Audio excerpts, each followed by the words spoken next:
ബിസ്മില്ലാഹിർ റഹ്മാനിർ റഹീം. അൽഹംദുലില്ലാഹി റബ്ബിൽ ആലമീൻ. അസ്സലാത്തു വസ്സലാമു അലാ സയ്യിദിൽ മുർസലീൻ വഅലാ ആലിഹി വസ്വഹ്ബിഹി അജ്മഈൻ. അമ്മാ ബഅദ്. അൽഹംദുലില്ലാഹ്, വളരെ വൈജ്ഞാനികമായി ഒരു സംവാദം ഇവിടെ പൂർത്തിയാവുകയാണ്. ആദ്യമായി ഞങ്ങൾക്ക് ഇത്രമേൽ വലിയ ഒരു ജ്ഞാനസമ്പന്നമായ വേദിക്ക് അവസരം നൽകിയ ഈ ചെറുവാടി സ്വദേശികൾക്ക്, ഇതിൻ്റെ പ്രിയപ്പെട്ട സംഘാടകർക്ക് പ്രത്യേകം അഭിനന്ദനം അറിയിക്കുകയാണ്. സംവാദങ്ങളുടെ വലിയ ചിരകാല ചരിതമുള്ള ഒരു മണ്ണുകൂടിയാണ് ഈ ചെറുവാടി. ഈ ചെറുവാടിയിൽ നബിദിനാഘോഷം എന്ന പേരിൽ ഒരു സംവാദം നടക്കുമ്പോൾ 2016 ജനുവരിയിൽ ഇതുപോലെ കണ്ണൂരിലെ കമ്പിൽ വെച്ച് ഞങ്ങളുടെ ആദരണീയരായ ഉസ്താദുമാർ അവർ ഈ വിഷയത്തിൽ നടത്തിയ സംവാദത്തിൽ അവർ കുഴിച്ചു മൂടിയ പെട്ടിക്ക് 1000 ആണികൾ അടിക്കുന്നതായിരുന്നു ഈ ചെറുവാടിയിലെ സംവാദം എന്ന് ഞങ്ങൾ വളരെ ആത്മവിശ്വാസത്തോടു കൂടി പറയുകയാണ്. ഇതൊരിക്കലും വ്യക്തിപരമായി ഞങ്ങളുടെ അഹങ്കാരമോ അവകാശവാദങ്ങളോ അല്ല.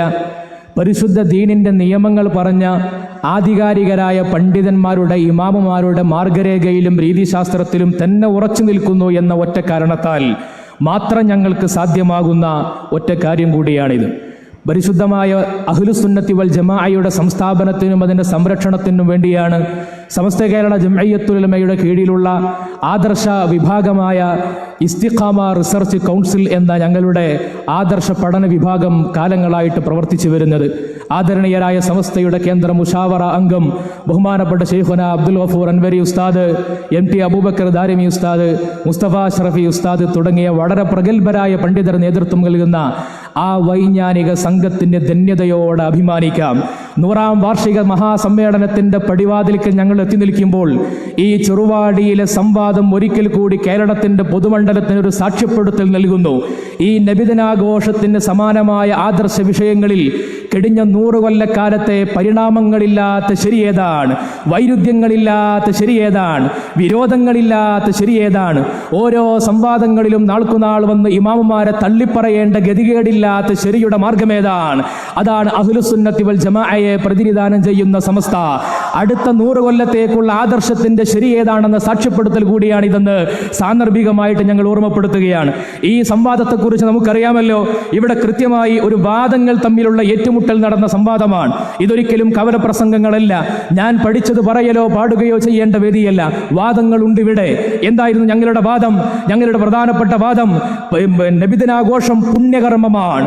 ഈ നബിദിനാഘോഷം പുണ്യകർമ്മമാണ് എന്ന വാദവുമായിട്ട് ഞങ്ങൾ വരുമ്പോൾ ആ വാദത്തെ നിങ്ങൾ എങ്ങനെയാണ് പ്രതിരോധിക്കേണ്ടത്? ഏത് പുണ്യകർമ്മമല്ല, ഇതാ ഇന്ന ആയത്ത്. നബിദിനാഘോഷം പുണ്യകർമ്മമല്ല, ഇന്ന ഹദീഫ്.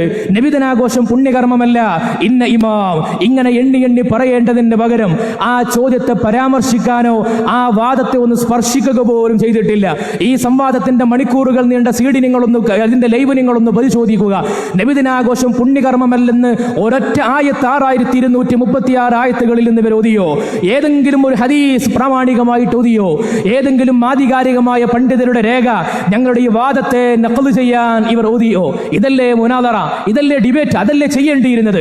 എന്നാൽ അതൊന്നും ചെയ്തില്ല എന്ന് മാത്രമല്ല, അവർക്കൊരാളെയും തെരഞ്ഞിട്ട് അവർക്ക് കിട്ടിയില്ലെന്ന് മാത്രമല്ല, നബിദിനാഘോഷത്തെ പുണ്യകരമാണെന്ന് പറഞ്ഞത് ആരൊക്കെയാണ്? ഞങ്ങൾ യോഗം ചേർന്ന് ഇന്നലെയോ പറഞ്ഞതാണോ? നിങ്ങൾ ഈ വസീലത്ത് ശിർക്കൊക്കെ ഉണ്ടാക്കിയെടുത്തതുപോലെ അത് കേവല ആരോപണമല്ല, അത് നിങ്ങളുടെ മാർഗഭ്രംശത്തിന്റെ മാനദണ്ഡമാണ് എന്നതുപോലെ ഞങ്ങൾ ഉണ്ടാക്കിയെടുത്തതല്ല. ഇതിന് ആധികാരിക രേഖയുണ്ട്. ഇത് ഹാഫിദ് ഇബ്നു ഹജർ റളിയല്ലാഹു അൻഹു ഇതിന് ഏതാണ് ഇതിന്റെ മാനദണ്ഡം എന്ന് പറഞ്ഞിട്ടുണ്ട്. നിങ്ങൾ പറയെടുത്തു ഇമാമുമാരെ രേഖയായിട്ട് നിങ്ങൾ ഉദ്ധരിക്കാറില്ലേ? നിങ്ങൾ ഇബ്നു ബാസിനെയും ആലുശൈഖിനെയും ഒക്കെ അല്ലേ വസീലത്തു ശിർക്കിന്റെ തഅരീഫിന് രേഖയാക്കിയത്? അങ്ങനത്തെ നിങ്ങൾക്ക് എന്തുകൊണ്ടാണ് ഹാഫിദ് ഇബ്നു ഹജർ തങ്ങൾ രേഖയാകാതെ പോയത്? ഇമാം സുയൂത്തി, ഇമാം സഖാവി തുടങ്ങിയ പണ്ഡിതന്മാർ പറഞ്ഞു വെക്കുകയാണ്. നിങ്ങൾ ഇസ്ലാഹി പ്രസ്ഥാനത്തിന്റെ നവോത്ഥാന ശില്പികളെന്ന് നിങ്ങളുടെ പാഠപുസ്തകത്തിൽ കൊച്ചുമക്കളെ പഠിപ്പിച്ചു കൊടുത്ത ഷാ വലിയുല്ലാഹി ദഹ്ലവി, സർഹിന്ദി, അവരൊക്കെയും ഇതിനെ അംഗീകരിച്ചു, ഇന്ത്യയിലുള്ളവർ എന്ന് പറഞ്ഞു.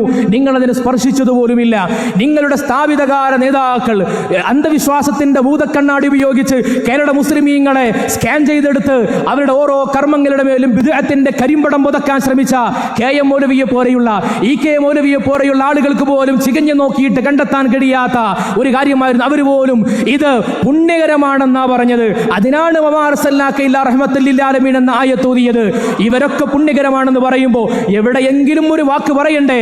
ഒന്നെങ്കിൽ ഞങ്ങൾ അതിനെ അംഗീകരിക്കുന്നില്ല, KM മൗലവിയെ ഞങ്ങൾ തള്ളുന്നു എന്ന് പറയണ്ടേ, അല്ലെങ്കിൽ ആ രേഖ ഞങ്ങൾ സ്വീകരിക്കില്ലെന്ന് പറയണ്ടേ? ഒരു അക്ഷരം പോലും അതിനെക്കുറിച്ച് പ്രതികരിച്ചിട്ടില്ല. എന്നാൽ നിങ്ങളുടെ വാദം എന്തായിരുന്നു? മുൻഗാമികൾ ചെയ്യാത്ത, അവർക്ക് പരിചിതമല്ലാത്ത, സ്വഹാബത്തിന് പരിചിതമല്ലാത്ത കാര്യങ്ങൾ, ആ കാര്യങ്ങൾ ദുരാചാരമാണെന്ന വാദം. ആ വാദം നിങ്ങൾ ഉന്നയിക്കുമ്പോൾ ആ വാദത്തിന് ഒരു ഇമാമിന്റെ കിതാബിന്റെ ആധികാരികമായ രേഖ നിങ്ങൾ തെളിവായി കൊണ്ടുവരണ്ടേ? ഏതെങ്കിലും ഒരു വിശുദ്ധ ഖുർആൻ കൊണ്ട് നിങ്ങൾ അതിനെ തെളിയിച്ചോ? ഹദീസ് കൊണ്ട് തെളിയിച്ചോ? തെളിയിച്ചില്ലെന്ന് മാത്രമല്ല, ഞങ്ങൾ ഉന്നയിച്ച 9 ചോദ്യങ്ങളും നിങ്ങളുടെ ആ വാദത്തെ ഗണ്ണിക്കുന്ന ചോദ്യങ്ങളാണ്. പാരമ്പര്യമില്ല, പരിചയമില്ല, അവർക്ക് പരിചയമില്ല, ആ കാലത്ത് ഉണ്ടായിട്ടില്ല എന്നതുകൊണ്ട് ഒരു കാര്യം ദുരാചാരമാവുകയില്ലെന്ന് മാത്രമല്ല, അത് പുണ്യകർമ്മമാണെന്ന് നിങ്ങളുടെ ആധികാരിക നേതാവ് ഇബ്നു തൈമിയ്യ പോലും വിശ്വസിച്ച് സർക്കൽമങ്ങൾ ചെയ്തതിന്റെ ചോദ്യങ്ങളാണ് ഞങ്ങൾ ചോദിച്ചത്. എന്നാൽ നിങ്ങൾ ഈ പറയുന്ന വാദം ഇമാമുകളുടെ പിൻബലമില്ല, ആയത്തിന്റെ പിൻബലമില്ല, ഹദീസില്ല, പിന്നെ എവിടുന്ന് കിട്ടി? അത് നിങ്ങൾക്ക് കിട്ടിയത് ഖാദിയാനികളിൽ നിന്നാണ്. ഖാദിയാനികളുടെ മോഡേണിസത്തിന്റെ സോഫ്റ്റ്വെയറാണ് നിങ്ങൾ ഉപയോഗിച്ചത്. ഇസ്ലാമിക് മോഡേണിസ്റ്റുകളുടെ, മെറ്റീരിയലിസ്റ്റുകളുടെ, റഷീദ് റിളയെ പോലെയുള്ള മതയുക്തിവാദികളുടെ സോഫ്റ്റ്വെയറാണ് നിങ്ങൾ ഉപയോഗിച്ചത്. ആരാണ് ഖാദിയാനികൾ? പരിശുദ്ധമായ ഖുർആനിനെ ദുർവ്യാഖ്യാനിക്കുന്നവരല്ലേ? പ്രവാചകത്വത്തിന്റെ ഖത്മുൻ നുബുവ്വത്തിനെ നിഷേധിക്കുന്നവരല്ലേ?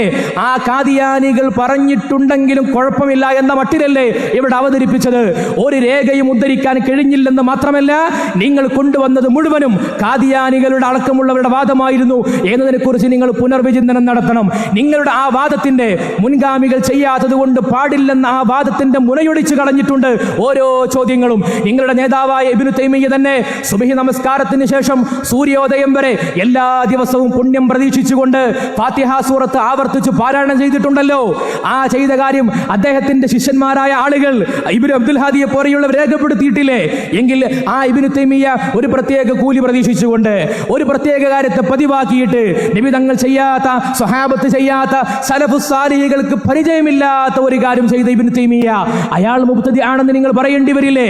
ആ ഇബ്നു തൈമിയ്യ ഒരു ആയത്ത് ഇങ്ങനെ ഓതി, ആ ആയത്തിന്റെ സമാനമായ തെളിവ് അള്ളാഹുവിന്റെ റസൂലിനോട് മുനാജാത്ത് നടത്തുമ്പോൾ സദഖ കൊടുക്കണമല്ലോ, എങ്കിൽ അള്ളാഹുവിനോടുള്ള മുനാജാത്തിൽ ഔലയാണെന്ന് പറഞ്ഞ് തെളിവ് സ്വീകരിച്ചപ്പോൾ ഞങ്ങളതിനെ കൊണ്ടുവന്നു. എന്നിട്ട് ആ രേഖ പോലും കാണാതെ അത് മൻസൂഖാണെന്ന് തട്ടിവിടുകയല്ലേ ചെയ്തത്? എത്ര വലിയ വിഡ്ഢിത്തമാണ്! ഇബ്നു തൈമിയ്യ മൻസൂഖായ ഒരു കാര്യം അറിയാതെ അമൽ ചെയ്യുന്ന ആളാണെന്നല്ലേ നിങ്ങൾ ഈ അണികളെ പഠിപ്പിച്ചുകൊണ്ടിരിക്കുന്നത്? നിങ്ങളുടെ മാനദണ്ഡങ്ങൾ ഒന്നൊന്നായി ഞങ്ങൾ പൊളിച്ചു കളയുകയല്ലേ ചെയ്തത്? മഹാനായ ഹാഫിദ് ഇബ്നു ഹജർ അസ്ഖലാനി റളിയല്ലാഹു അൻഹു നിസ്കാരത്തിൽ ഒരു പുതിയ ദിക്റിനെ കൊണ്ടുവരാൻ ഒരു സംസ്കരിക്കുന്ന ആൾക്ക് അനുവാദമുണ്ടോ എന്ന കാര്യത്തെ വിശകലനം ചെയ്തുകൊണ്ട് അത് അനുവദനീയമാണെന്നൊരു ഹദീസിനെ അടിസ്ഥാനപ്പെടുത്തി ദലീൽ സ്വീകരിച്ചു. എന്നാൽ നിങ്ങൾ അതിനെ എതിർക്കുകയാണ് ചെയ്തത്.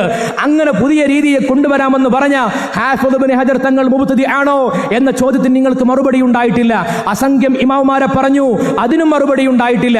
അവസാനം ഞങ്ങൾ ചോദിച്ചു, എങ്കിൽ ഇനി നിങ്ങൾ ഇതൊന്നും പാടില്ലെന്ന് പറഞ്ഞ KM മൗലവിക്ക് അനുവദനീയമായിരുന്നു, KM മൗലവിക്ക് തെളിവുണ്ടായിരുന്നു, അൽമനാറിന് 950കളിൽ രേഖയുണ്ടായിരുന്നു, ഇത് പുണ്യകർമ്മമായിരുന്നു, അവർക്കൊന്നും ഇതിന്റെ രേഖ കിട്ടിയിട്ടില്ല.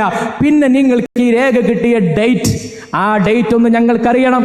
ഡേറ്റ് ഓർമ്മയില്ലെങ്കിൽ ദിവസം, ഇല്ലെങ്കിൽ മാസമെങ്കിലും അറിഞ്ഞാൽ കേരള ചരിത്രത്തിന്റെ ആർക്കൈവുകളിൽ രേഖപ്പെടുത്തി വെക്കാമായിരുന്നു എന്ന കൊതിയോടെയാണ് ഞങ്ങളത് പറഞ്ഞു വെച്ചത്. പക്ഷേ നിങ്ങൾ അതിന് മറുപടിയില്ല. നോക്കൂ, നിങ്ങൾ ഇത് ആധികാരികമായി രേഖപ്പെടുത്തപ്പെട്ടു എന്ന് മാത്രമല്ല, നിങ്ങളുടെ ചോദ്യത്തിൽ ആകെ പരിഗണനീയമായ ഒരു ചോദ്യമുണ്ടായത് നബി സല്ലല്ലാഹു അലൈഹി വസല്ലമ തങ്ങളുടെ ജന്മദിനം ആരെങ്കിലും ആഘോഷിച്ചിട്ടുണ്ടോ എന്നാണ്. ബഹുമാനപ്പെട്ട ഉദവി ഉസ്താദ് ഇവിടെ പറഞ്ഞു, അള്ളാഹുവിന്റെ റസൂൽ സല്ലല്ലാഹു അലൈഹി വസല്ലമ തങ്ങൾ തന്നെയാണ് അവിടുത്തെ ജനനത്തിൽ സന്തോഷം പ്രകടിപ്പിച്ചത്, അത് നിഅമത്താക്കിയത്, ആ സന്തോഷ പ്രകടനം നടത്തിയത്. ഏതാ രേഖ? നിങ്ങളുടെ ആധികാരിക പണ്ഡിതൻ ഇബ്നുൽ ഖയ്യിം തന്നെ പറയുകയാണ്, നബി സല്ലല്ലാഹു അലൈഹി വസല്ലമ തങ്ങൾ അഖീഖത്ത് അറുത്തിട്ടുണ്ട്. നബി തങ്ങൾക്ക് വേണ്ടി എന്തിനാ അഖീഖത്ത് അറുത്തത്? എന്തിനാണ് അഖീഖത്ത്? അത് ഇമാം സുയൂത്തി റളിയല്ലാഹു അൻഹുവിനെ പോലെയുള്ളവർ രേഖപ്പെടുത്തി. അത് നബിദിനാഘോഷത്തിന്റെ തെളിവാണ്. എന്തുകൊണ്ടാണ് തെളിവ്? അത് സന്തോഷ പ്രകടനമാണ്.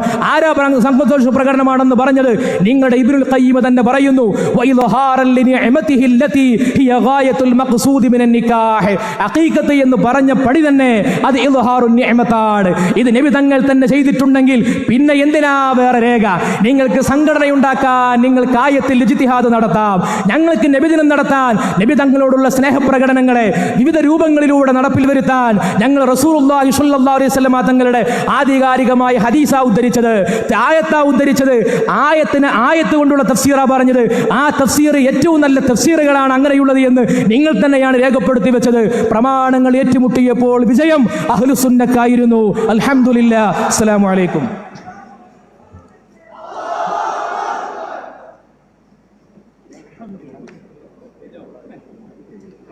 സഹോദരങ്ങളെ, നമ്മുടെ പ്രോഗ്രാം അവസാനിച്ചിരിക്കുകയാണ്. എല്ലാവരും പിരിഞ്ഞു പോവുക. സുബ്ഹാനക അല്ലാഹുമ്മ ബിഹംദിക അഷ്ഹദു അല്ലാ ഇലാഹ ഇല്ലാ അൻത അസ്തഗ്ഫിറുക വ അതൂബു ഇലൈക്.